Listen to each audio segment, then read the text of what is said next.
في سيرتك الذاتية أنك أسلمت على يد طفل مسلم، ما الذي قال لك وما الذي أثر فيك؟ The important message for us about that little boy who introduced me to Islam. الجزء المهم في قصتي مع الولد اللي هو دعاني للإسلام is this.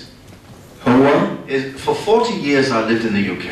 لمدة 40 سنة أنا كنت عايش في بريطانيا. And I saw Muslims in the street. كنت بشوف المسلمين في الشوارع. I'd never met one.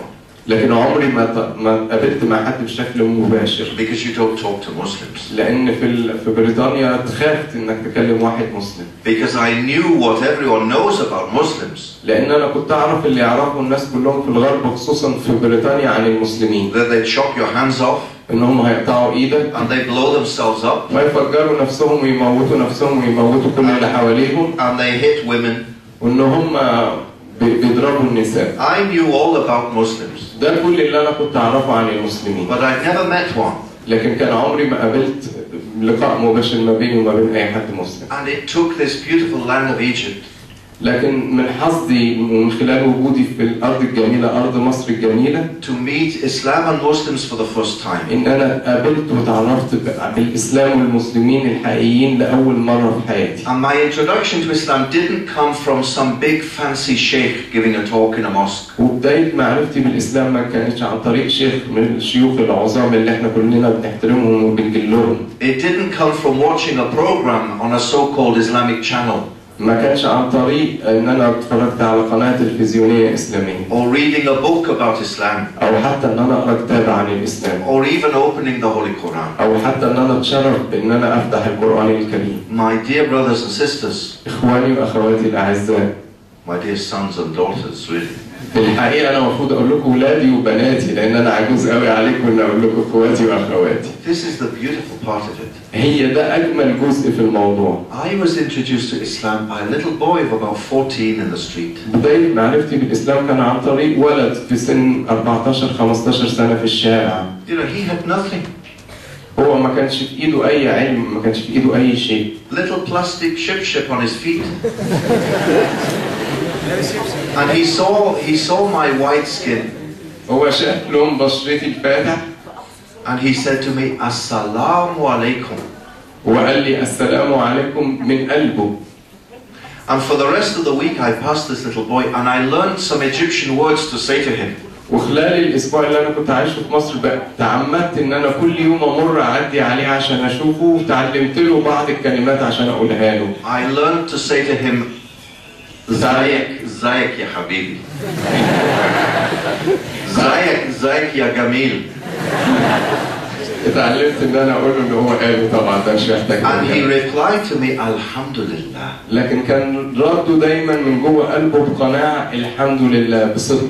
So he didn't try to persuade me about Islam. طبعا هو ما حاولش ان يشجعني ان انا اسلم او يدعوني للاسلام. Didn't do it at all. He didn't see me as an object to be converted. هو ما كانش بيفكر باي شكل من الاشكال ان يحولني للاسلام او يدعوني للاسلام. Just by the beauty of his character, he touched my heart. لكن بصدقه وجمال حديثه لمس قلبي. Now the beautiful part of the story is this.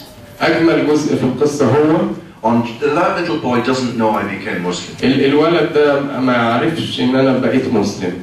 In fact, now with his wife and children, maybe he saw me on Qanat al-Rahma. يمكن دلوقتي بعد الزمن ده اكيد اتجوز بقى عنده اولاد ويمكن هو شافني في قناه من القنوات التلفزيونيه. But the beautiful part of the story is this. لكن اجمل شيء في القصه دي هو on Judgment Day. إن يوم القيامة Like all of us. زي ما كلنا. He will appear naked before Allah Almighty. زي ما كلنا هنقف نحاسب قدام ربنا سبحانه وتعالى. And give an account of how he lived his life. ونتحاسب على كل اللي احنا عملناه في حياتنا. And his good deeds and his bad deeds will be read out to him from a clear book. وأعماله الحسنة والسيئة هتتقري عليه.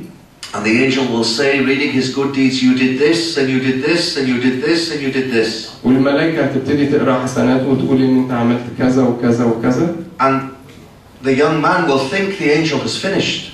هو في اللحظة اللي هو هيفتكر إن هو ده كل الحاجات الحسنات اللي هو عملها في حياته. But only then will it begin. في الحقيقة ساعتها هيبتدي يسمع كم الحسنات اللي هو عملها في حياته. The angel will read out. الملائكة هتقرأ عليه. All of the shahadas that have been declared all over the world because that little boy introduced me to Islam. كل الناس اللي أسلموا في جميع أنحاء العالم بسبب الولد ده وأسلوبه الجيد اللي حببني إن أعرف عن الإسلام. All the television and radio programs because he introduced me to Islam. كل البرامج الإذاعية والتلفزيونية اللي أنا عملتها وأيا كان مدى الاستفادة اللي الناس استفادوا منها هو هياخد حسنات عليه. And the beautiful part of this message is that that applies to you too. الأهم حاجة ليه أنا بحكي لكم القصة دي لأن ده بيتطبق علينا كلنا كمسلمين، كلنا كمسلمين هنتحاسب على أعمالنا وممكن ندعو من خلال تصرفاتنا مش بالكلام بس. No shouting. مش محتاجين نزعق. No debating. مفيش داعي لأي جدال. But by beautiful example. لكن بإن احنا ندي مثل جيد للمسلمين. Will you tell people about Islam? كلنا نقدر ندعو كل العالم للإسلام من خلال إن احنا نكون مسلمين جيدين، نبقى مثل جيد للإسلام والمسلمين.